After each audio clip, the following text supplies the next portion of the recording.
Recording in progress. Okay, shall we do it?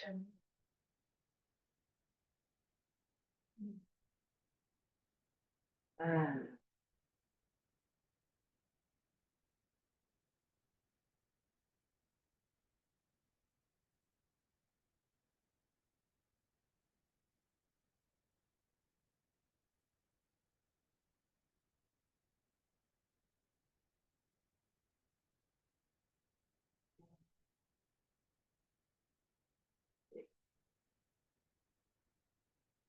So, for our start, let's welcome everybody.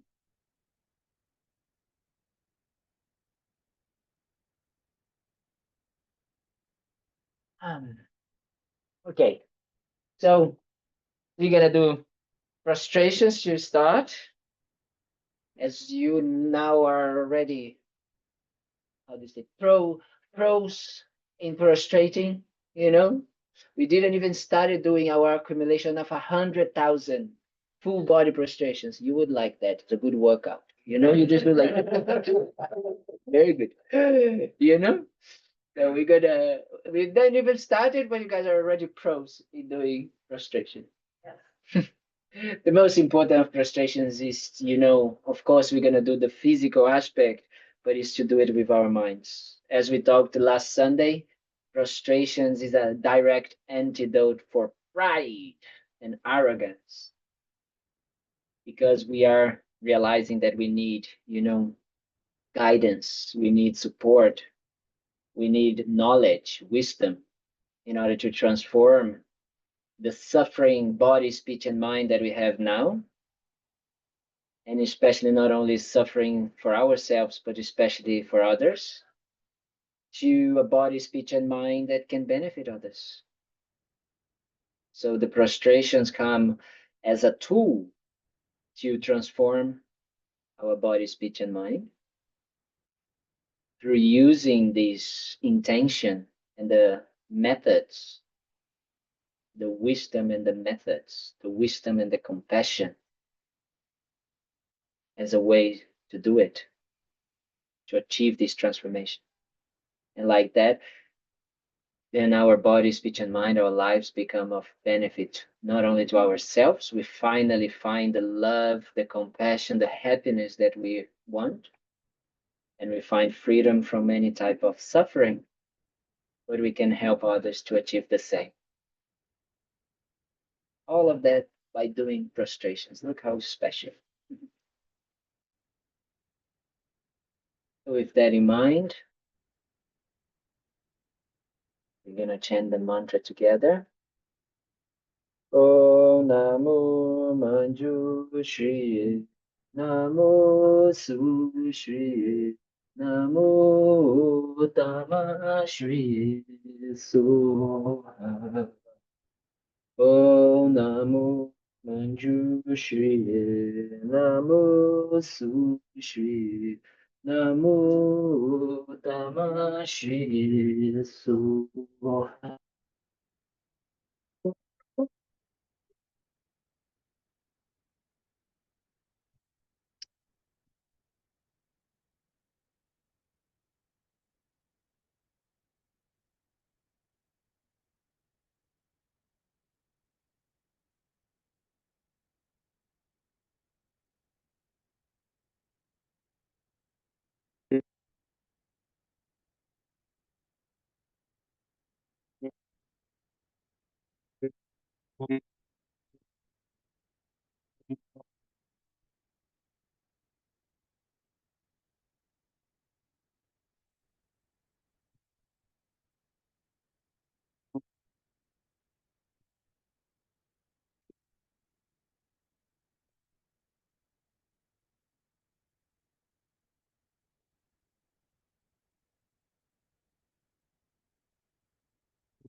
Venerable Kalden?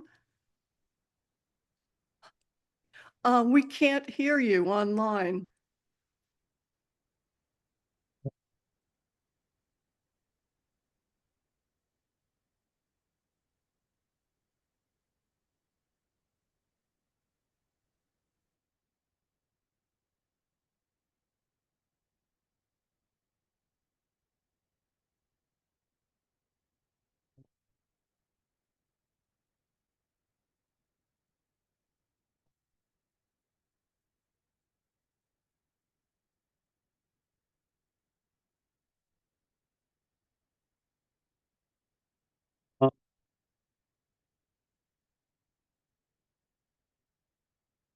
Try this again.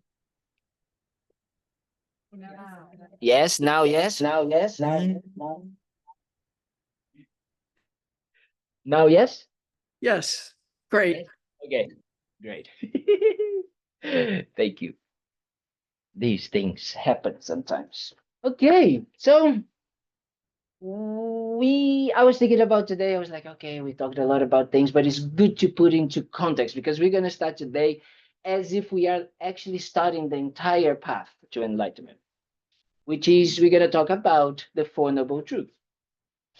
But it's important for us to put it into a perspective or to understanding why the Buddha taught the first teachings of the Buddha, why he decided to teach the Four Noble Truths. Okay, so that is important. So we talked a little bit about, because we've been thinking, I think we've been doing these already for 2 months now, no? Yes, because I started beginning of June, wasn't it? Yes, so here's beginning of August, so say 2 months. Wow. And a lot of blah, blah, blah. And then what happens is that we had to kind of like put into context a bit of the Buddhist world views. And a few of these world views that we saw was about the mind and how the mind works. Okay. We talked about the nature of the mind, that the nature of the mind as the nature of the consciousness, it's pure. Okay. We talked about it. Pure and we say clear. Clear means that things can arise. Okay. We see something, something arises. We hear something, something arises to us. Okay. But not only arises in our mind, we can interact with it.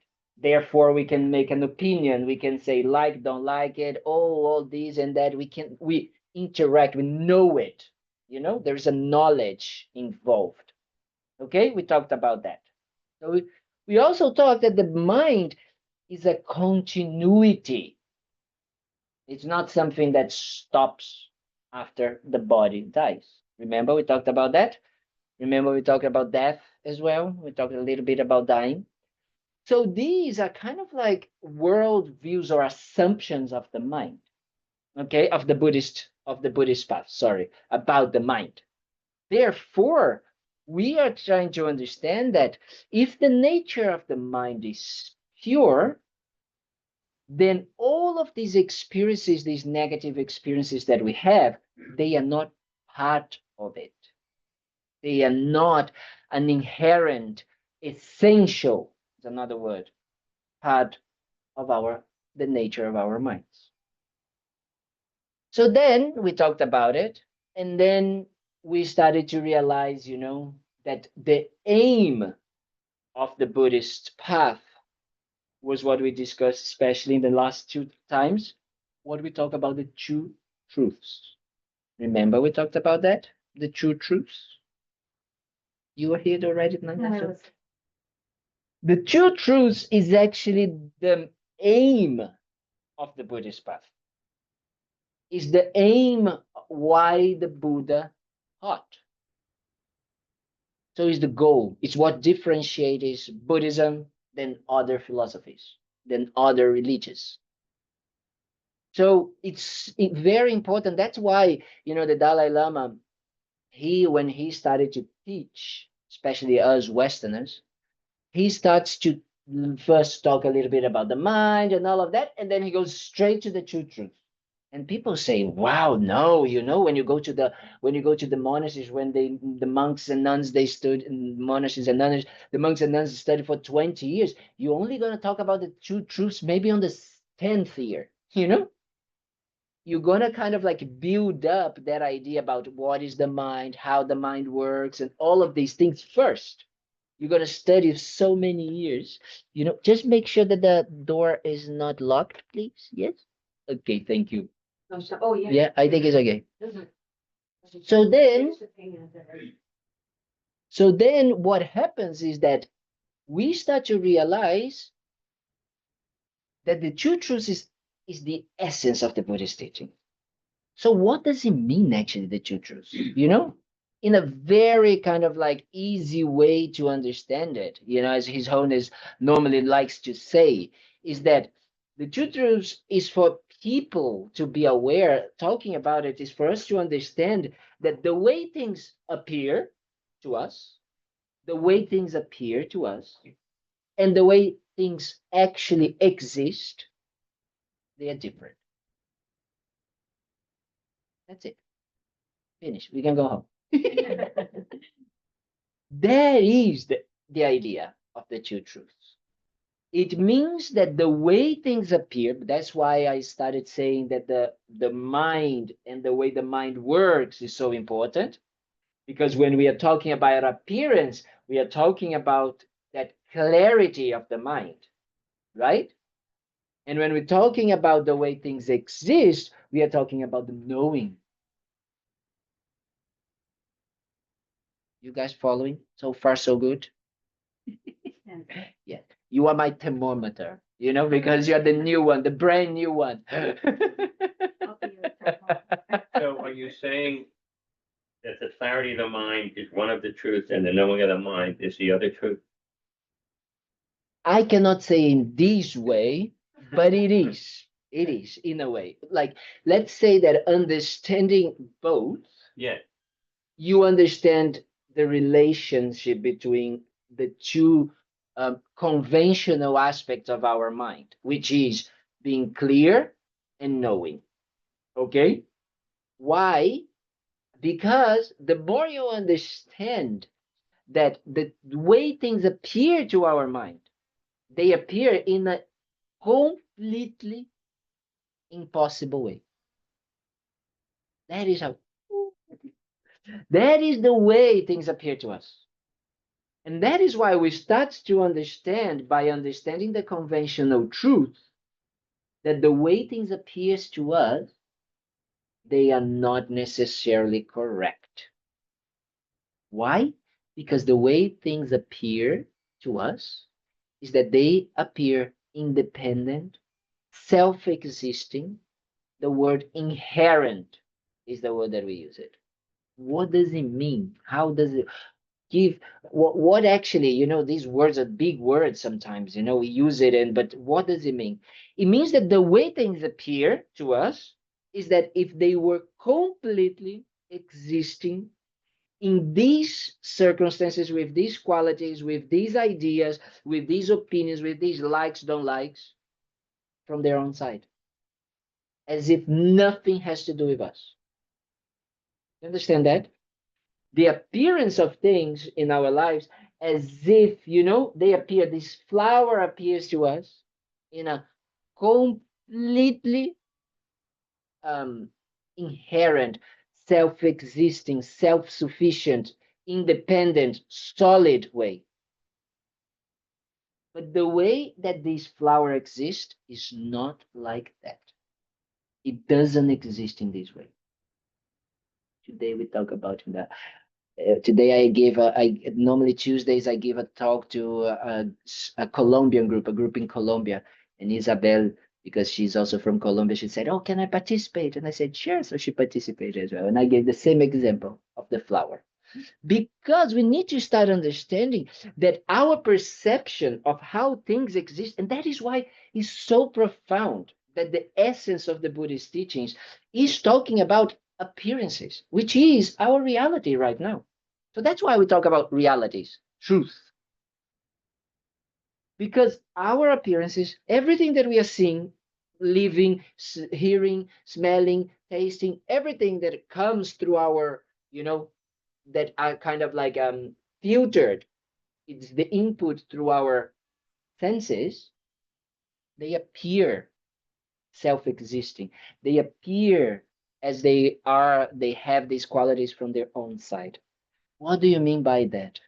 It means that when we look at this flower, okay, we have different levels, let's call it like this.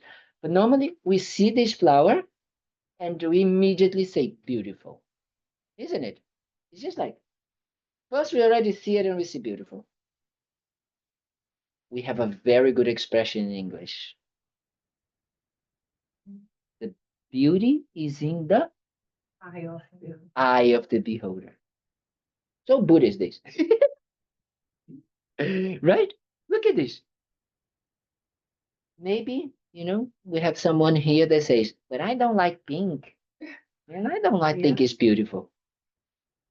Isn't it? Isn't it possible? So is the beauty a essential component, a essential quality of the flower? Is it? No. It is how we think. That's how it appears to us. Do we think that no, the pink, the kind of like the beauty? No, is yes, I can see that is me saying that is beauty. Because if someone comes to you and say, wow, especially if you give the flowers to someone and someone says, wow, these are horrible flowers. Check. It's also not a matter of, I think it's beautiful. He doesn't. 10 days without water. I may not think it's beautiful either. Yes. So it, So can't be inherently beautiful, not always. Even if I think it's beautiful, it's not always beautiful. yes, so that is a bit, you need to achieve that, you needing some rational, some thinking, right? We are trying to first, you're correct in that moment, but what we are trying to first establish is the way things appear to us, without the thinking, without the analysis. Because that's exactly what we need to do. We need to start analyzing the appearances to check if they are true or not. And that's what we don't do.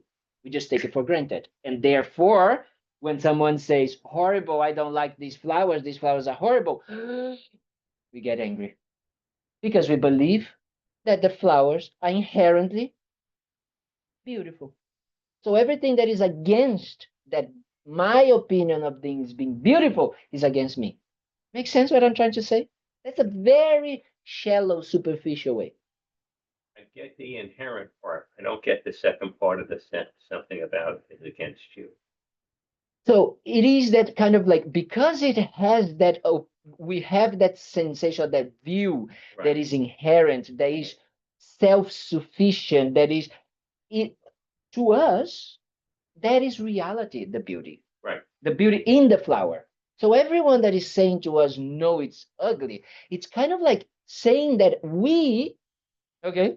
what we are seeing is incorrect, or how come. It's kind of like debating to us something that we know it's true because it is in the flower, the beauty. So how come you're not seeing this? Look at that. Think about it. All of our discussions, all of our arguments with people, isn't that about that? It's like we are discussing the inheritance idea that how come you cannot see this? Isn't it? Sometimes we say that, how come you cannot think about it? No, it's not possible. You don't think like this. No. Especially now with politics. No, it's not possible you think like this. It's the people's reality. We are trying to discuss something that this person is seeing in a completely kind of like completely different reality than us. And we are trying to say, convince the person, just look at it. Of course it's ugly. That's how we do it. Right? Just a second. Yeah, for me, Yes. they are beautiful, but I Yes. always say from the beginning, and my husband, from the time I get married and he told me, I never want to see the flower. Because I always say to him, I want the flowers like in the garden. In the garden, Don't yes. cut them. Yes. Once they give it, nobody gives Yes. But that is your idea and your perception and your opinion, right? it. So that is already, we start to see that because we see the flower in a certain way, we are already starting to decide how we want, how we don't want, we like, we don't like, we don't want close to us, we want these, right? That's how it goes. We go like this. We go kind of like start to deciding ways to deal with the flower. We want close, we want them in the flower, in the pot, we want them in the kind of like the garden, you know? Yes, but And this inherent concept also apply to a thought or a feeling?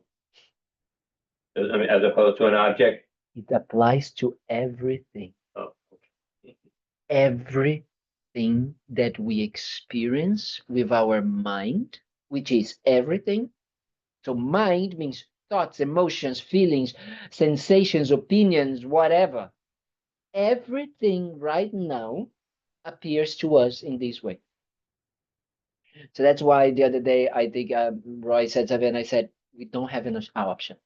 We don't have an option right now to not see things, to not allow things, to not make this appearance be not inherent. Right now, we don't.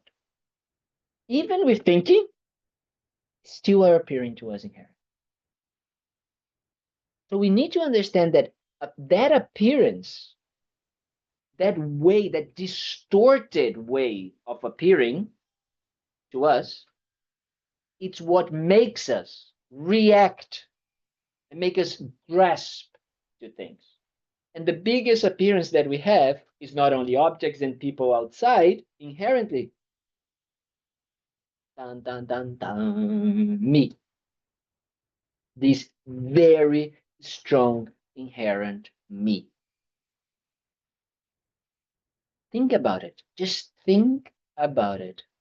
I come here and I say to each of you, to one of you in particular, and I say, so just think about it, you know? You stole it from the center. You took it from the center. You took it from the center. Just feel it, how there is almost physically something coming out, right? It's almost like that. You know, do you know what I mean? That kind of like feeling of like here. That is the inherent existing I, that idea of me. Why? Because we are, when someone says that, we are feeling and experiencing something that we think it is solid, permanent, inherent in that way. We are looking into ourselves and experiencing, you know, when someone says something to us, as if we are like this, right? That's how, and we say, no, I'm not like that. So we have an idea, strong idea of how we are and how we should be, and we have a strong idea how we shouldn't be and how we are not. Let's now start analyzing if this appearance is true. Okay? Because that is the only way. Right now, we don't analyze. So when someone says, we just react. No, I didn't. You are the one. Don't say this to me. Blah, blah, blah, blah, blah, blah. Anger, whatever. Victim. No, it wasn't me. Fear. No, no, no, no, no. I'm so sorry. It wasn't me. Right? Just react. We just react. Let's analyze it. Okay, where is this me? Where's this I? You know, what do we say I? How do we use we use I for everything. I go there, I do that, I do. So there is an I, right? There is an I that is now sitting here. However, this I, if we're gonna experience, if we're gonna analyze it, we can analyze it in three ways. The first one is cause and effect, or impermanence, as you said about the flowers. Are we permanent? Are we? No.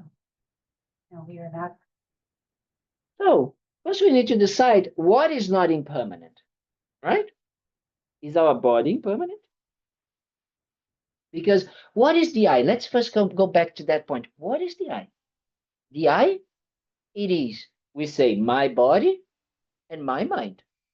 Is there something else that I say that is me or that is I? Of course, I'm not talking about objects, but me. No, right? So the body and the mind are the basis for us to establish this idea of I. Makes sense what I mean by the basis? Yeah?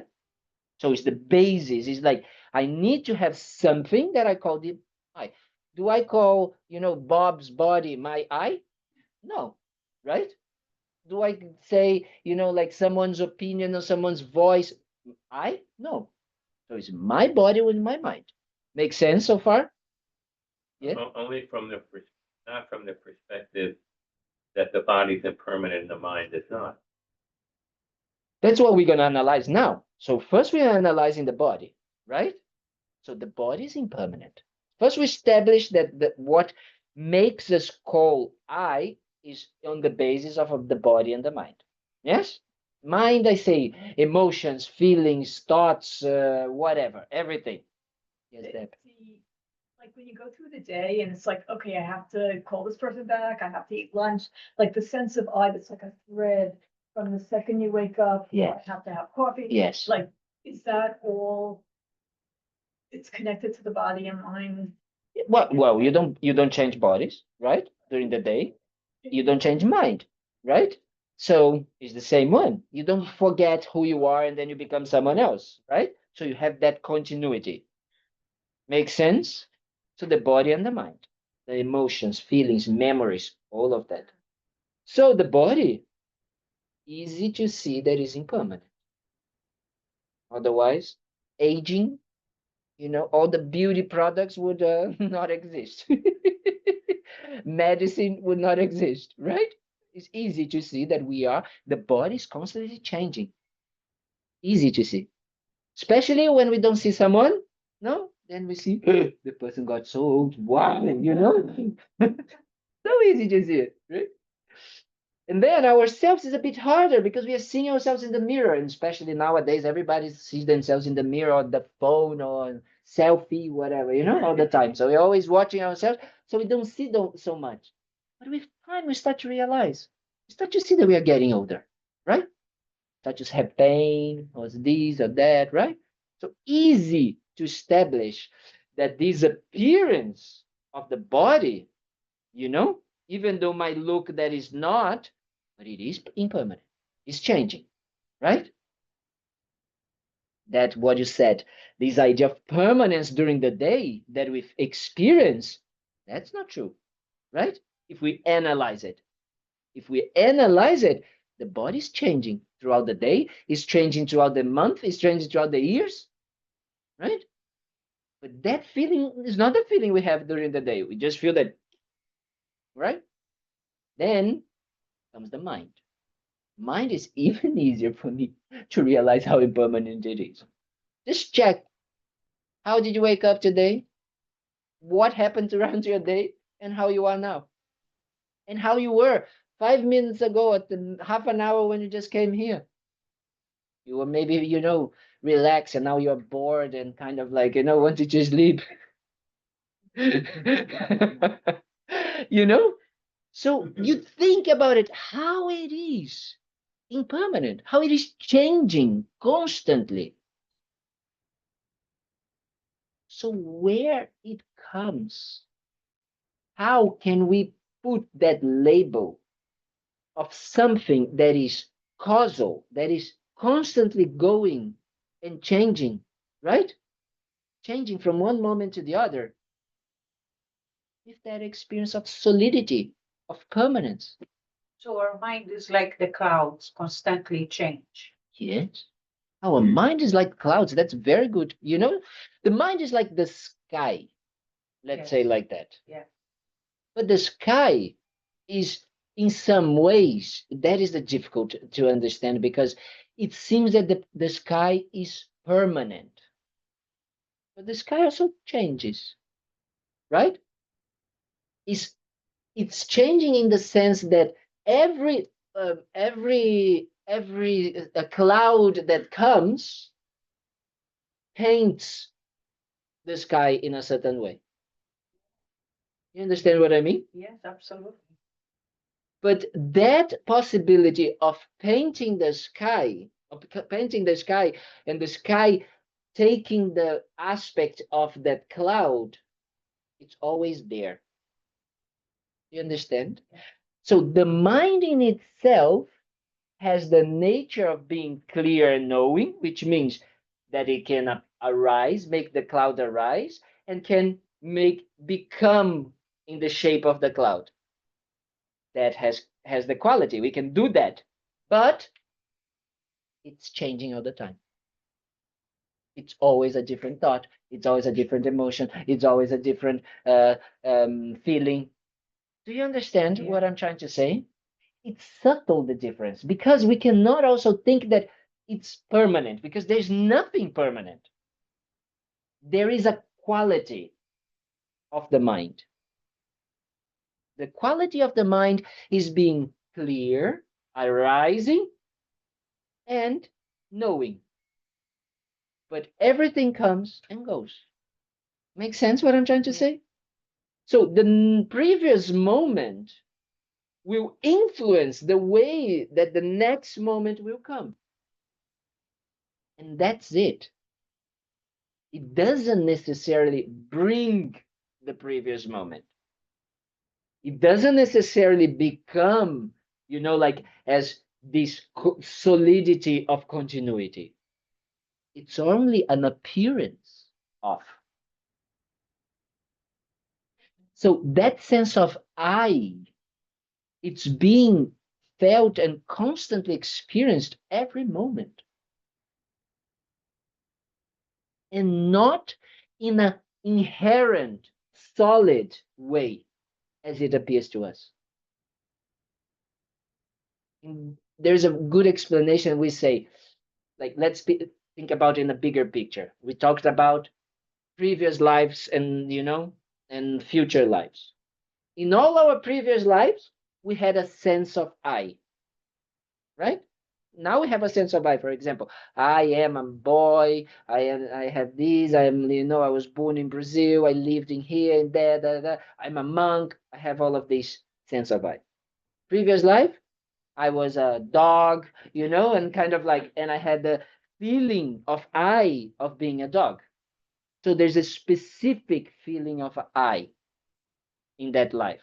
Or maybe I was a woman and I had that feeling of being a woman or having a name, or, whatever the name was, or whatever was my parents, whatever. So I had that feeling of I in that day. So that was a specific feeling. Now a specific feeling of I with Kalden and the family of Kalden. In that life was specific feeling of I with whoever was the family. Okay?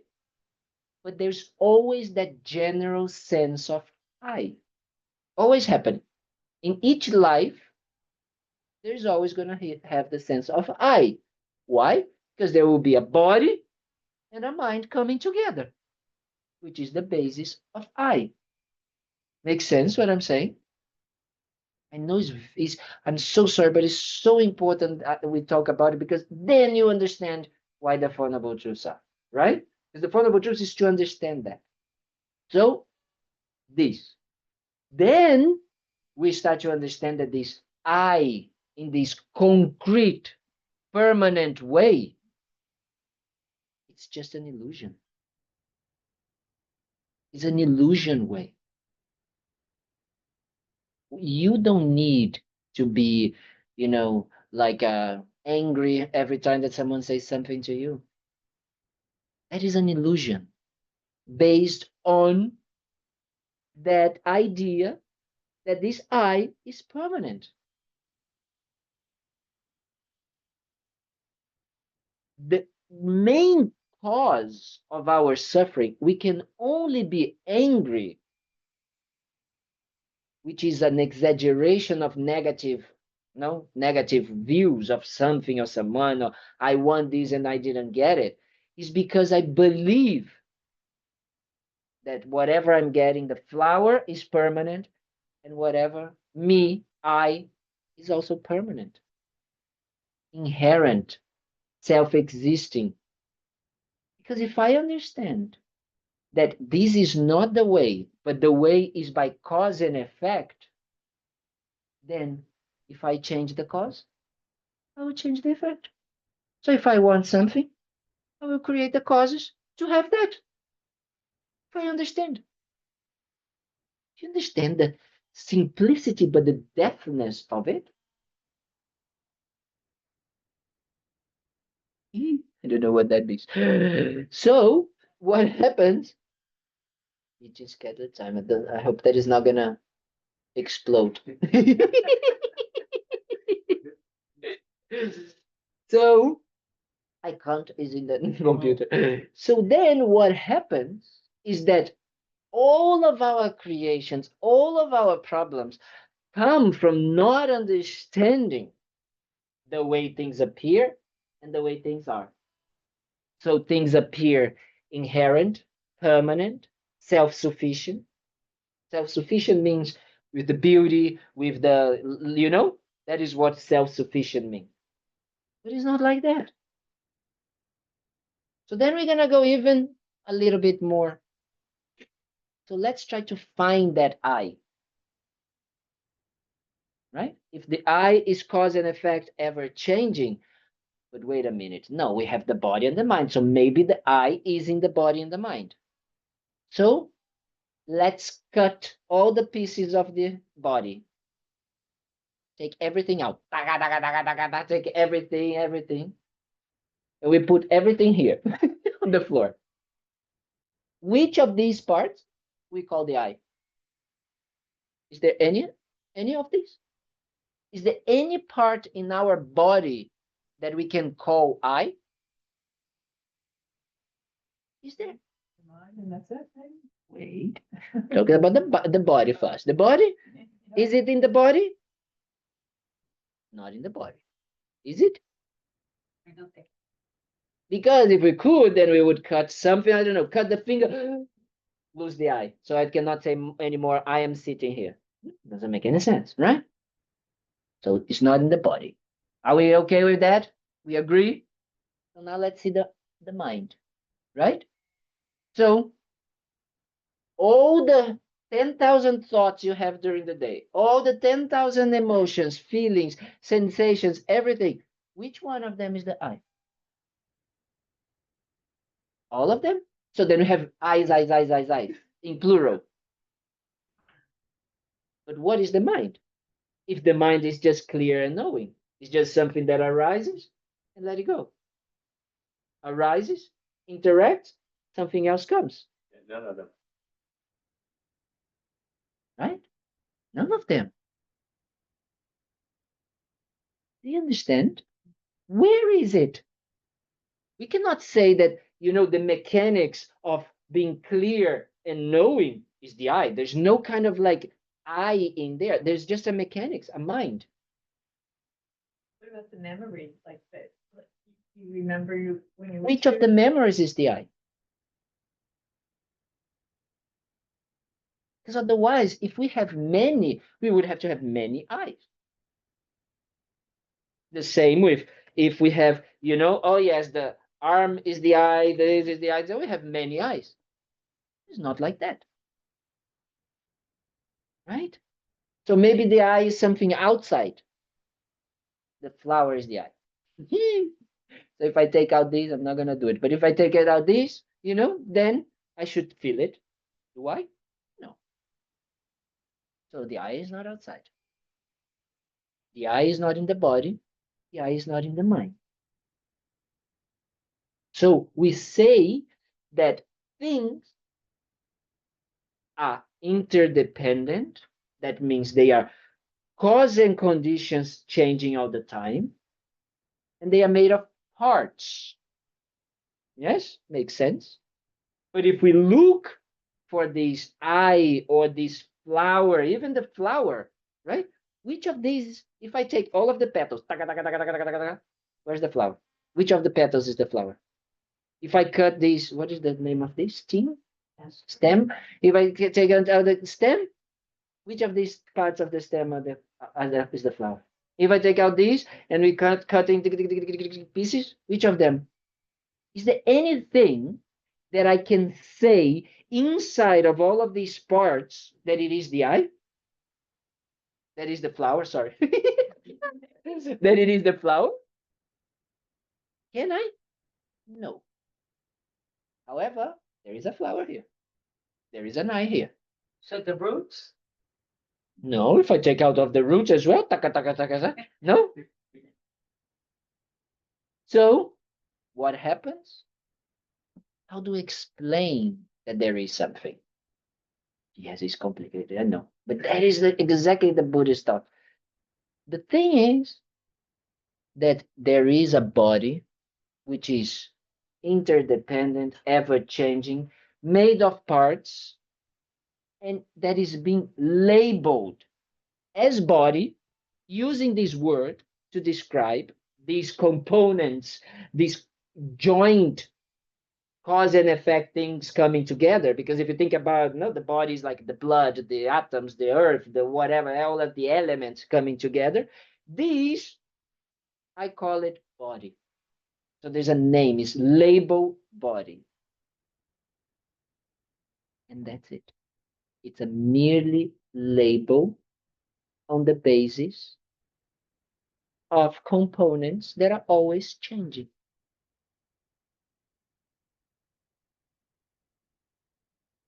And that's it. However, that is not how it appears to us.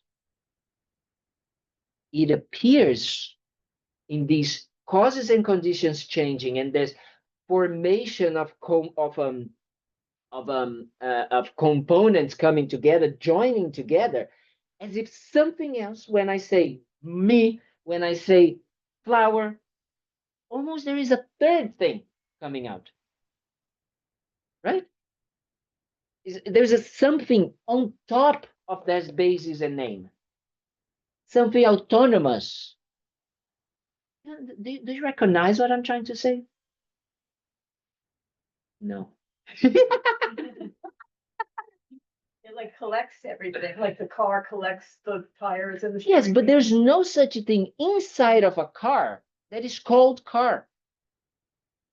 But that's how it appears to us, as if there is something car. There is something else more than the parts. And not only more than the parts, but that there are something that is fixed, that is present, that is autonomous, that it is, which is like permanent, which is nothing like that. Because the parts, if we take out the car, let's say the car, no? Put all of the pieces here. Which of these pieces is the car that I can pinpoint? Nothing. And if I go like the tires, right? If I start to unmake the tires also, if I look, so there's like oil, like petrol, whatever it is, like rubber, whatever it is made, which is also made of of components. And if I go again and I just go cutting in small little pieces, even that, and even the atoms have components. And if I do it, even the components have components, they have components, they have components eternally. So there is nothing that it is fixed that exists in this way, permanent, as it appears to us. Right. So, I label my 5 aggregates I Mhm. for conventional convenience. Yeah. The problem is, as soon as I label myself I, or I label flower, I impute that inherent existence. No, it's the opposite. Because I'm labeling it for convenience, for reference. No, it's not. There's nothing problem with the label. The label is not the problem. Right, the problem is imputing inherent existence. The problem is the appearance. It already appears to you inherent. That is the problem. You don't have a chance, a choice. That is important now to understand. The appearance is already appearing inherent. then you grasp to their appearance. It's different. It's like you see it with the eyes, okay? The eye is just seeing. So the eye has no appearance inherent. What makes it is the image in the mind, right? We see the flower, it appears the image in the mind. That appearance is inherent already. So I don't see it as inherent, right? I see it as inherent, sorry. I don't see that it's not inherent. I cling to it. I believe in it. The moment I believe comes the self-cherishing, the me, comes the like, don't like, I this and that. It's like this. So what we are trying to do first is to just by understanding this cut, you know, that kind of like self-cherishing, that kind of like, wait, like, don't like doesn't exist, like this, and then you start to see yourself. But what we want to cut is the appearance. That is why we say, and I'm going to say something that is a little bit more advanced, but just for Roy to understand, that we say that we have obscurations, okay, to nirvana or to freedom, which is just the inherent existence, the first part, the clinging to it. And then what we make us achieve Buddhahood is the obscurations of knowledge, of cognitions, which is the appearance. These are different things. Okay? Yes, dear. So if we aren't the body, then so like then Then we just cut everything out and let it go. No, I'm kidding. so like if like the eye comes from, is it if we're not the body, is it like consciousness? Is it spirit? Is it like what are we then?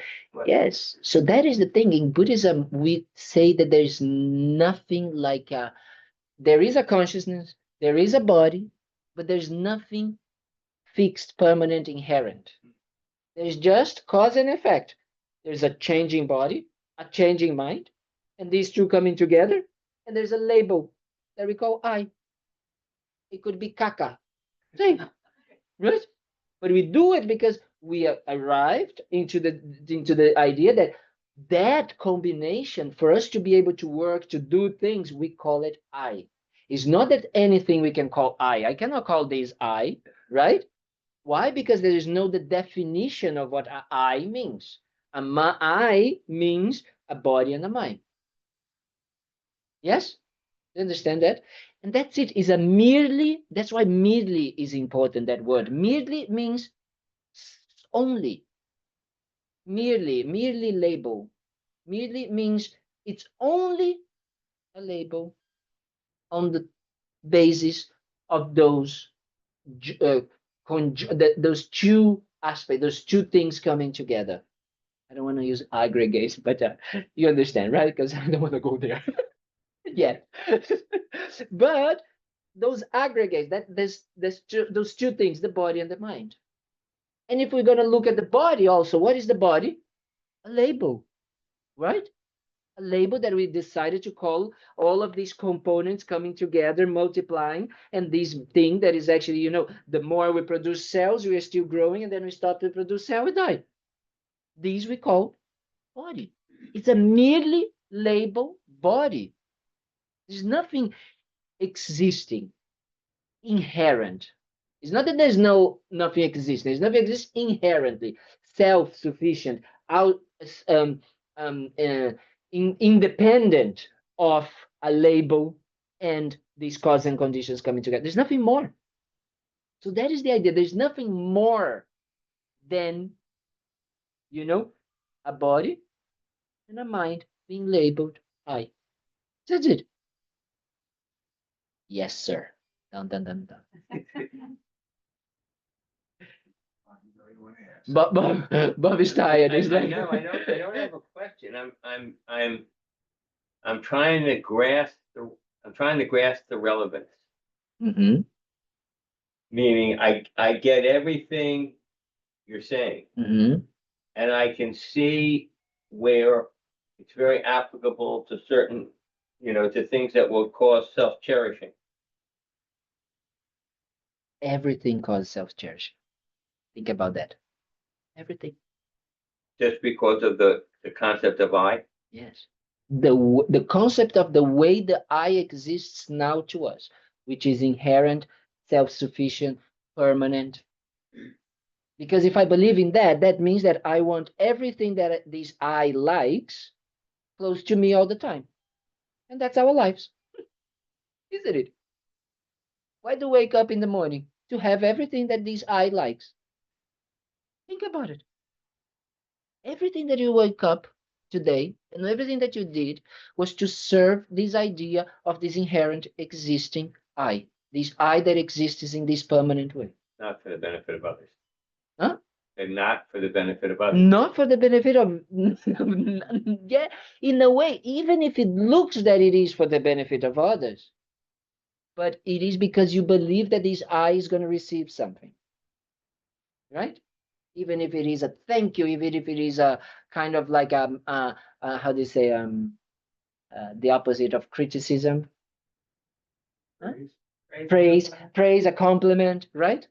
You're my translator. You know, like that, even if it is for that. But because we have this idea, and the more we believe in that, the more we go fixating, we go kind of like designing this idea, and we go limiting.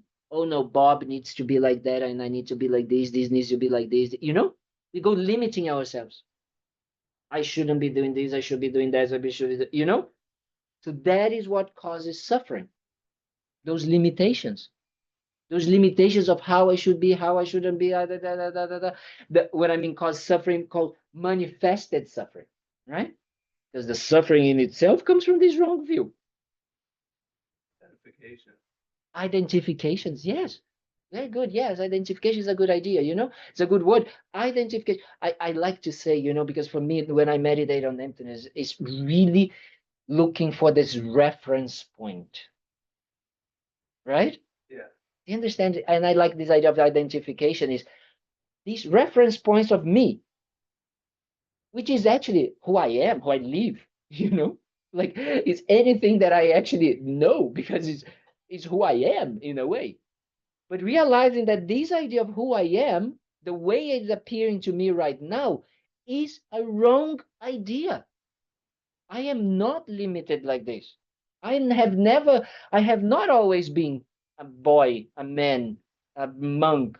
I have not always been, you know, kind of like a depressed or happy or, you know, like attached to this or to that. I have not always been. I'm now because of the causes and conditions that I'm playing with. And therefore, this is limiting my experience. Yes? Make it better to kind of like understand the usefulness of it. Yeah, it's gotta sink in. It is. You guys gotta like honestly, it's like we're gonna talk about this, though we don't. I hope that we're gonna eventually leave every Tuesday I come, I say, okay, next week we gotta talk about the Four Noble Truths. I start talking about the two truths and I never go up. But it's so important. Why? Because then we understand that the way things appear is that they appear in this like inherent existing way. I am like this, it is like that. That appearance we call ignorance. That is what the ignorance it is that we're talking about in Buddhism. That wrong view about the way things appear and the way things are. How things are, they have three levels, as we said, cause and effect, parts, and merely labeled. Yeah? If we want to discuss, that's how they are. So, what is what we call the ultimate truth of everything? If things are cause and condition, if things are made of parts and merely labeled, they are empty of inherent existence. Because if something is inherent existing, it cannot exist by cause and effect. What it means inherent existing, always being in a certain way. Which is exactly how we think we are, isn't it? We are like this. I am like this. So many people come to me and say, oh yes, but I cannot change. I am like this, always been like this. Okay. That's how it is. Do you understand? That is the ultimate truth. The ultimate truth is that everything, this reality, that how things are, it's not, they are empty. They are completely empty of this completely crazy idea of existing. That's what they are empty of. So everything is empty of this wrong way of existing. That's what we call ultimate truth. Everything shares that. Why? Because only because they are empty, they can manifest in all of these crazy ways that we manifest, different ways. Otherwise, we would have to be everything in a certain way and forever and fixed. So, Roy said, oh, because now they are not beautiful because now they're like, but in 10 days they will be kind of like dead. No, they will not be dead. If they would be inherently beautiful, they would be beautiful ever. Like the fake ones. But even the fake ones, leave it there, 100 years, gone. Or leave it in the sun, becomes white, bad, also. Even this building, right? We have so many examples in history. You go to kind of like, to Europe, especially. Yeah, I went to the north of Europe this year to do a retreat in a very special, beautiful place in the, almost in Scotland. No, Scotland, almost in Scotland.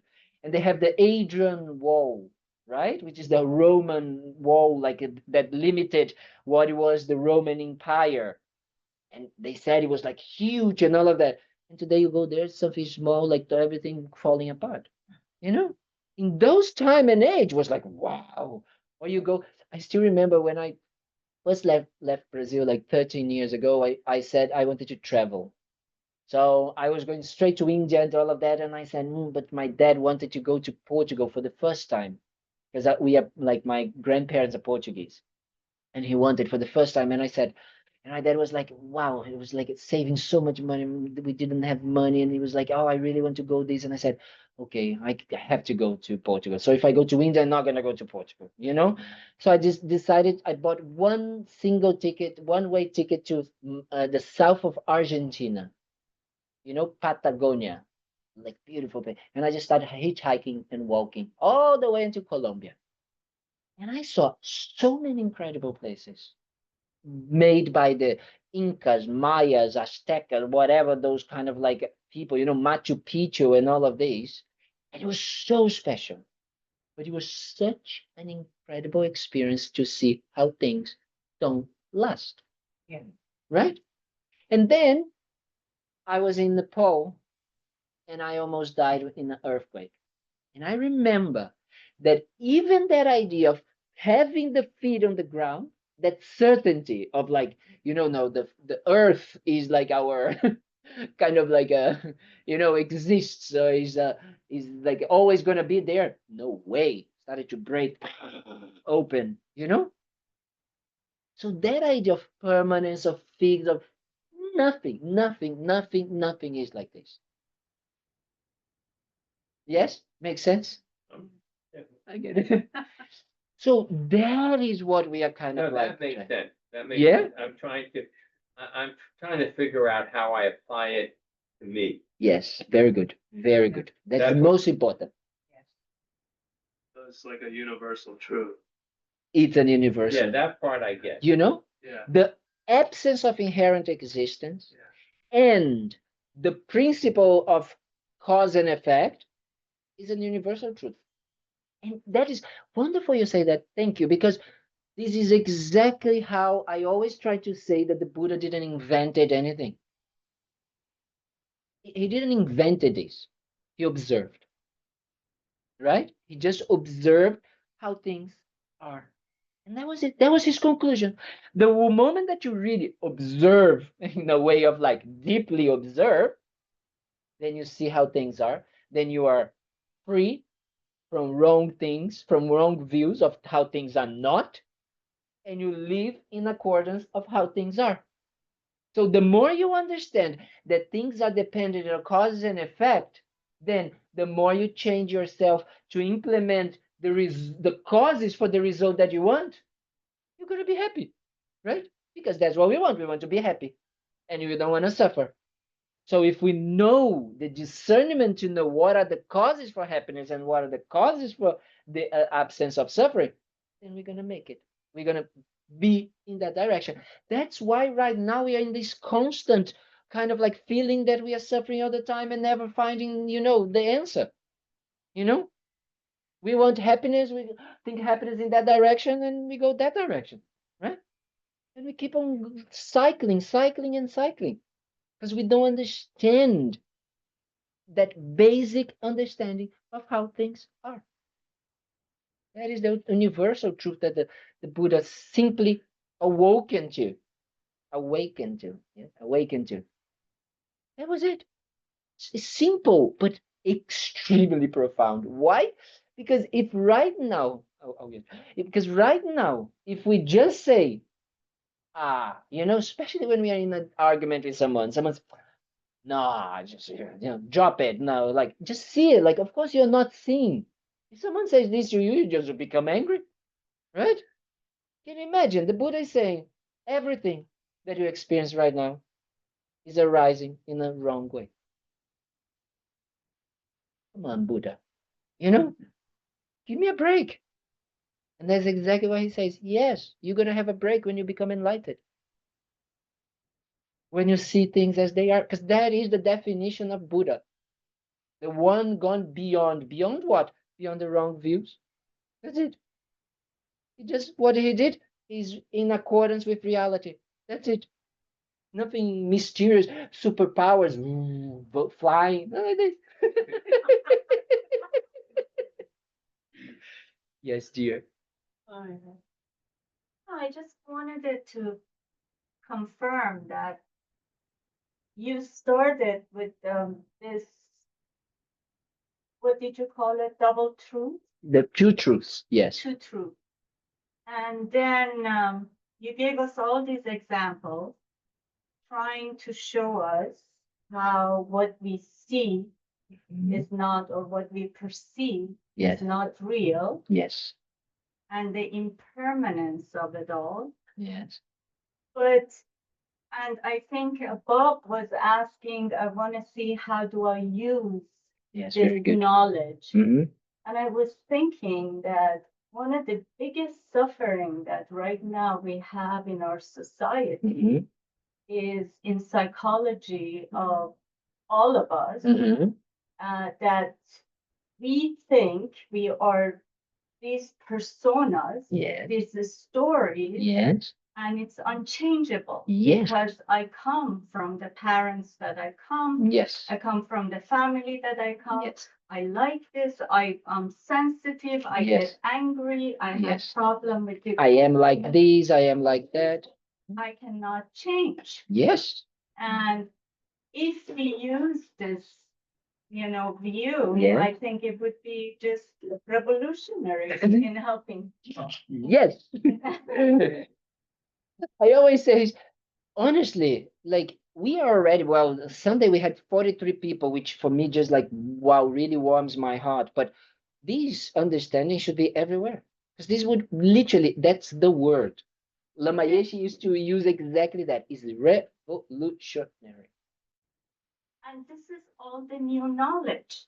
And we're Mhm. talking about the ideas of 2,500 years ago, trying to work with human psyche.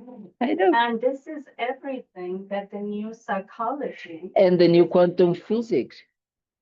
Quantum physics, quantum mechanics, I everything, want to mention, everything. because as you were explaining Yeah. and giving us so many examples for why we don't really exist. Yes, And if in this you way. go to quantum physics Yeah. now, Yeah. they prove Yeah. also that when you go within every atom, Yes, it's all space. yes. And There's space nothing and more physical space there. and emptiness. That's it.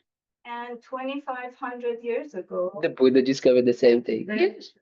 there's a very special series of thoughts, of teachings, that is the Dalai Lama 36 years ago. 36 years ago. So we are talking about, my age, 88, 1988, 1987, I think he started this. He started this series of talks with the biggest specialists and scientists of the world, right? It's called Mind and Life Institute. This is in a single atom. Yes, amazing, best book ever. And there he was saying, and has been talking about this with this, just exchanging. He would say, but how would the science prove that, kind of like emptiness exists? And then they would discuss about that. Or how they would prove, kind of like how they prove, for example, negative emotions. Why? Because we need to understand, and that's what I'm trying to get to, is that because of this wrong view, because of this kind of like inherent existing way that we think that things exist, we cling to this idea, as you say. No, we think it's permanent, that we cannot say, and therefore everything that goes against it, I have aversion or get angry at it. Everything that enhances this, I want to more and more. So I get attached, right? So what I said to Bob, if you think about your day, what have you done? These two things, these two movements. Always looking for something that will make you feel good. This idea, inherent me, feel good, feel well, feel all of that, and everything that is against it to go away. Everything that's going to harm it, harm the image, right? The idea, this in a strong way, to kind of like, I'm just gonna kind of like get out of it. So then his audience started to talk, and they started to come to these same conclusions, right? Exactly the same conclusions of Buddhism, exactly the same things that the Buddha taught 2,500 years ago. But it's great because science now, the more it starts to come with these conclusions, the more people that think that having a kind of like a monk, like, telling them that is kind of like some voodoo or kind of like crazy thing, it's like a religious kind of like a horrible thing, and not something that is just mechanic, right? That's why I call Buddhism the science. Science is a scientific approach, science of the mind. That's it. None of you need to believe in anything I'm saying. Try. Observe, test, analyze it. That's why it's not a dogmatic thing, Like, for example, we talk about, as I always say, the continuity of the mind, but we come through giving reasons why the Buddhist path thinks like this, right? So nothing is, so that kind of like gives us the freedom to try and experience this. And the more we meditate, contemplate, think, study about the way things are, the more we're going to go slowly letting go of these limitations of how we should be, how we shouldn't be. And that is what's freedom in Buddhism. Freedom from what? From ourselves, from our wrong views, to be more precise, right? We are free from our wrong views. That is the idea. You wanted to say something here? No? So that is why the Buddha then taught the Four Noble Truths. Because the Four Noble Truths are like the framework in order to how to achieve the realizations of these two truths, right? What are the two truths? The truth that things are conventionally cause and effect, right? That's easy to say. We know that this flower only exists by cause and effect. There's a seed, moisture, light, water, everything coming together, and this creates all of these. A specific seed gives a specific flower. If I want oranges, if I plant apple seed, what I'm gonna get? Apple tree, right? Apples. It's easy. But we don't see it like this as well. We don't see it. With apples, with external things, it's easy. But then when we want, something from others, when we want something even from ourselves, We think what? The opposite. Oh, remember we talked about the pride. Pride comes from what? Low self-esteem. Why? I'm seeing myself in a negative way, I'm believing in that. So I don't want this. I don't like it. Why? Because this is harming this idea of me. So what do? I go to the opposite. And the opposite can be either pride or can be suicide. I want to finish this. You understand what I'm trying to say? So then they like what the Four Noble Truths are about is about kind of like understanding, making us try to understand this idea of cause and effect. And this idea of cause and effect, and this idea of understanding how things exist in reality. It's just explaining in a way. So what are the Four Noble Truths, right? The first noble truth that the Buddha said was that the truth of suffering, because things are in the nature of suffering. Why it is important for us to understand what Buddha was talking about? He was talking about the way things are now for us. And how the way things are now for us? Appearing inherently, appearing wrongly. That's why they are suffering. Okay? But he didn't say that first. Now we know, but we didn't know. We would just say everything, there's kinds of suffering and many ideas, many types of suffering. Okay? And then he says, but these suffering, because he was a cool guy, have a cause. Okay?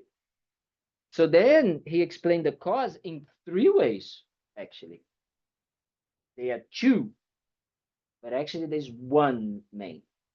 The first cause that we need to see that it is our suffering is the negative disturbing mental states or negative emotions, disturbing emotions. Anger, jealousy, pride, attachment, all the nuances of them, right? Why? Because, as we have been saying many times, when we are under the influence of these mindsets, we are suffering. Easy to see, we are suffering. Easy. We are body bad, emotion bad, mental bad, everything bad, right? Anxiety, we are like, all of it. So everything is kind of like suffering when we are under these influences of these mindset, mental states. Where these mental, wait, and then, careful, cow. The next one is that not only they are causing suffering for us now when we are under their influence, but remember we talked about they create seeds for us to repeat them again. So then we enter into this cycle of contaminated intentions, of contaminated cause and effect relationship, which is our autopilot. Remember we talked about driving, someone comes in front of us spontaneously. Zero effort needed to get angry. Zero effort. Because of negative emotions, they came up, right? We didn't see them as negative emotions. We engage into them. We planted the seed again and again. That mechanics of negative seeds and negative responses, it's called karma, negative karma. So these two make us suffer. As long as we are under this influence of these two things, we are suffering. Where does these two things come from? The wrong view.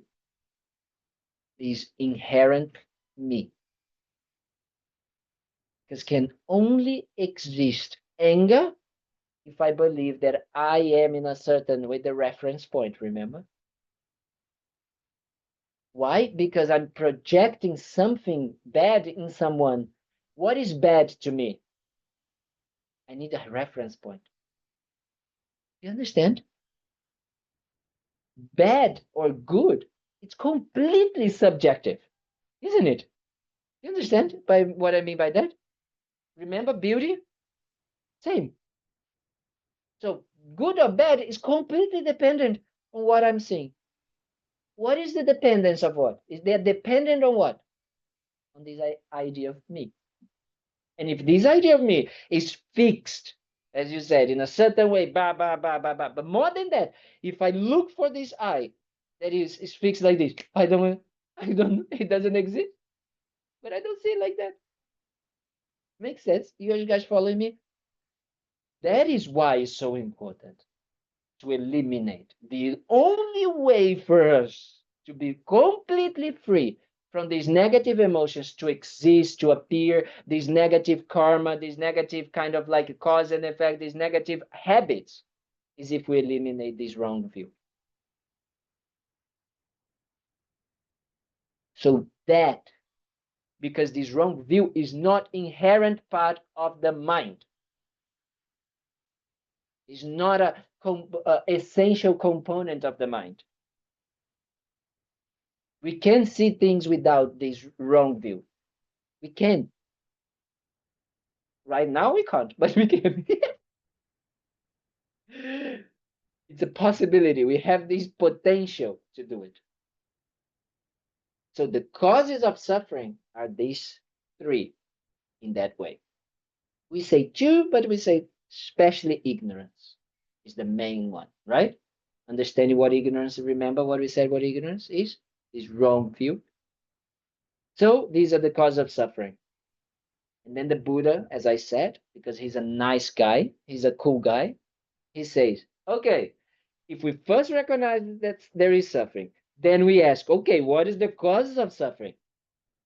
The negative emotions, that karma, which comes from the wrong view, the ignorance. No?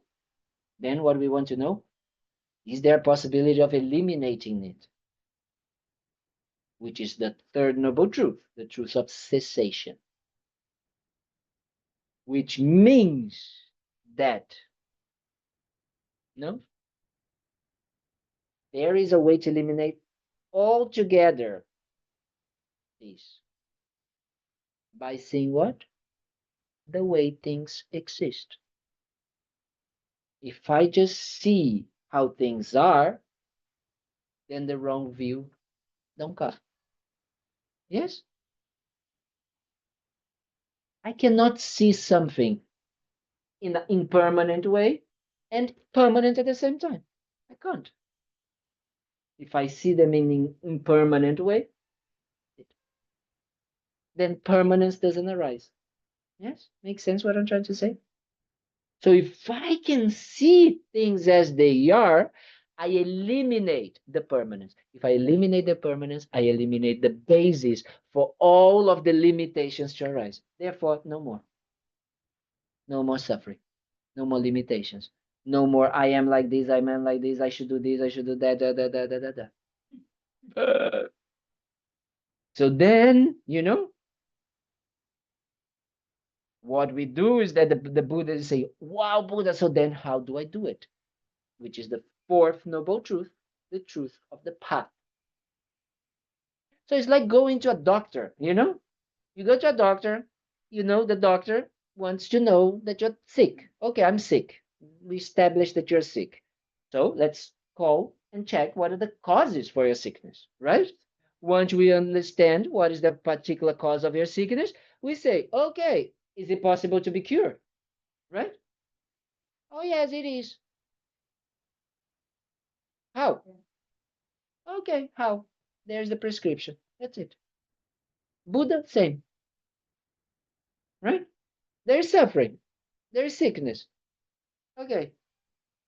Okay, what are the cause of the sickness? What is the cause of the suffering? Right? Okay, what are the cause of the sickness or the cause of the suffering? Okay, these, I don't know, bacteria. Bacteria, yes. And then with antibiotics is with bacteria. And then, okay, is there a solution? Yes, there's a solution. What? Taking antibiotics. Okay.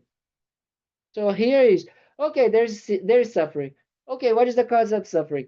the delusions, the negative emotions, the karma, and especially the wrong view. Oh, is there a way to eliminate there? Yes, is there a way to eliminate? By seeing things as they are. Okay, how do we do that? Okay, you meditate on this, you meditate on that, you think of this, you think of that, you study this, you study that, until you develop that correct view. That's it. Okay, let's go home. So it's not by like letting go of meditating, it's by the right view. Yes. So that is why it's so important that the right view is a component of wisdom. And how we say that we develop wisdom? 3 ways. How we develop that correct view? It's a type of wisdom, inner wisdom. Okay? So to develop that inner wisdom, because why inner? Because everything is coming from us, right? Yeah. Learning. So we need an external component first. What is the external component? Is because if there was no Buddha, if there was no guru, no teacher telling you that the way you are perceiving things are wrong, you would never know, right? So you need like a manual. So you need to learn first. So you need to learn, okay? But as our dear friends and especially Bob was saying today, I need to check how this is going to affect me. So then what Bob is doing, contemplating in all of this blah blah blah that Kalden is saying, because he's a smart guy and he's like, I'm not gonna believe in what this guy is saying. I need to check this, you know. So he's contemplating. Contemplating means you put it into inside of your mind and check. Does it make sense? How does this work? How does that? And you start to kind of like, contemplate. That's how we do contemplation. Okay, it's a debate with ourselves. In the monasteries, how you do debate with someone else who is helping you to see the wrong way that you see things. Okay, but we don't have that in the West. It's a pity, we could have, but it's difficult. So then what we do, we need to contemplate, and contemplate is not just like not like this. It's kind of like, okay, let me check if this is true. Okay, if I read this, okay, where is the eye? If the eye is not in the body, okay, why is not in the body? You go and you ask yourself, why is not in the body? And then you ask, cut everything, all of the pieces, where is it? You understand? Cut, and in the mind, well, which of the thoughts are the mind? It's my mind when I was a kid. The I is my mind was now, and my mind when I'm gonna become old. Which one is the I? You understand? So you go asking and contemplating yourself. So you use that knowledge that you learned to put this into practice, to contemplate, to analyze, to investigate, and then you meditate. Meditation means familiarization.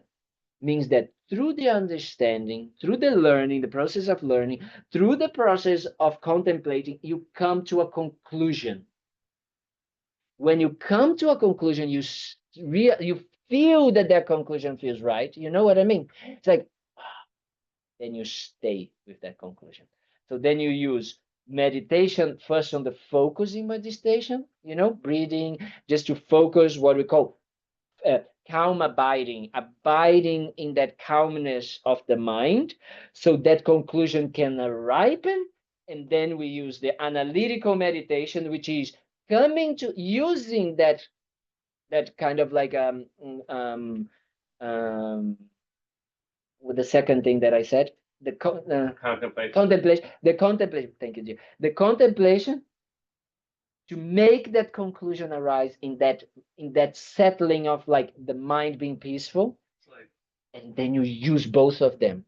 And when you use both of them, right, then it transforms your mind in the way that it cuts, you go cutting but it's not once.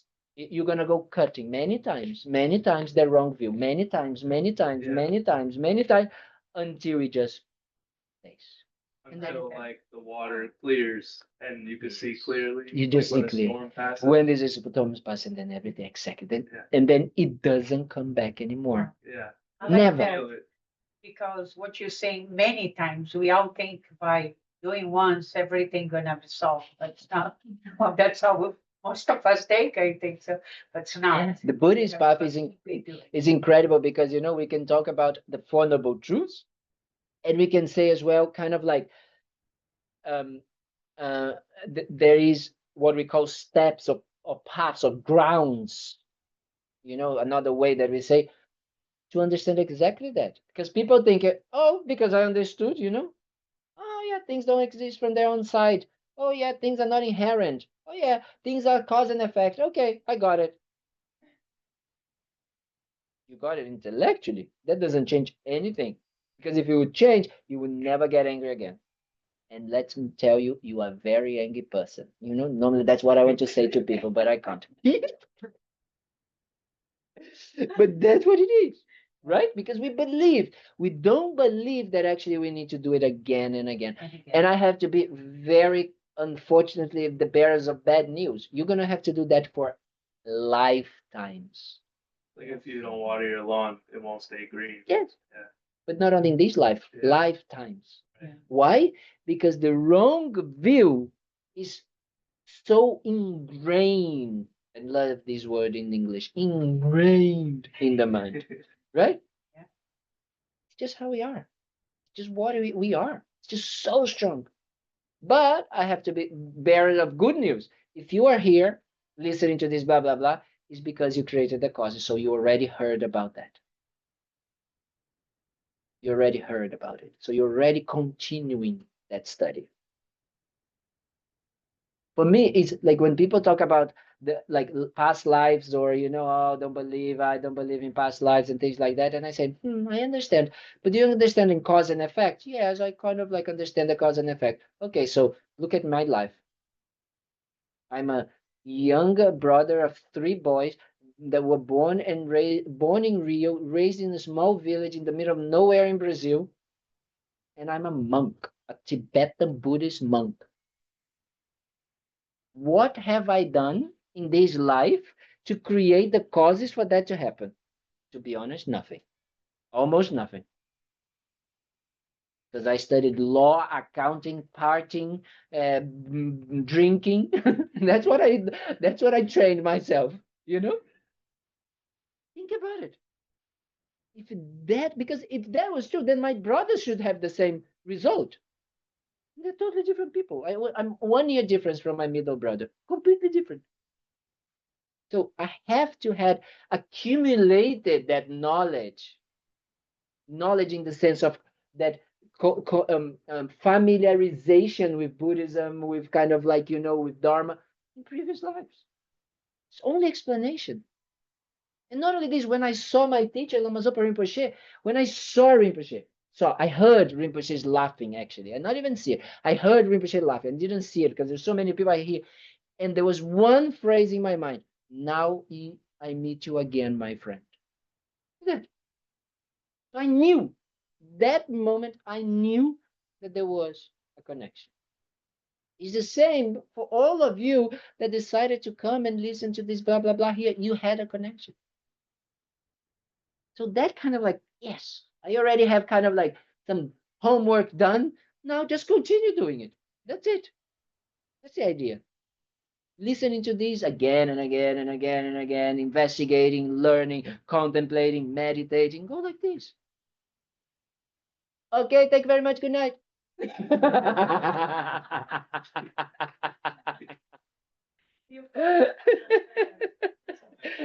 I'm not kidding. That's it. That's it today. We didn't do prayers. We didn't do anything. But I have to say something. Like what we did today is incredibly special. What we're just talking about this, recognize, discussing this. As you said, you used the word revolutionary.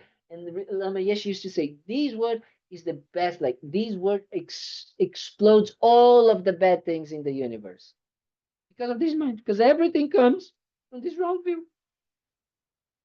You know? So, very good. I hope that anything that I said was beneficial. I hope that you guys can keep studying. There's a very good book from His Holiness the Dalai Lama if you want. If I don't know if they have it here, but you can buy it online. It's quite cheap. It's called How to See Yourself as You Really Are. Buy this book if you want to listen to good things and not this blah blah blah. Best book because it's always incredible. He speaks so simply. You know, that's the thing as well. The way you listen to people, you know, You know, when there is like a person that trying to kind of like have some qualities and the person who has the qualities, you know what I'm talking about?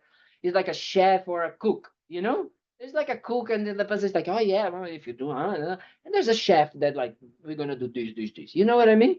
It's kind of like, it's like that. His holiness is like, he knows. He just speaks because he knows from experience. Not like me, like a parrot, blah, blah, blah, blah, blah. You know? Like this exact. So then read this book. How to see yourself as you really are. Amazon. You can buy on Amazon. I don't think we wanna go home. Yes, we do. God. Thank Thank you so much. I'm very, very hungry. I'm hungry as well.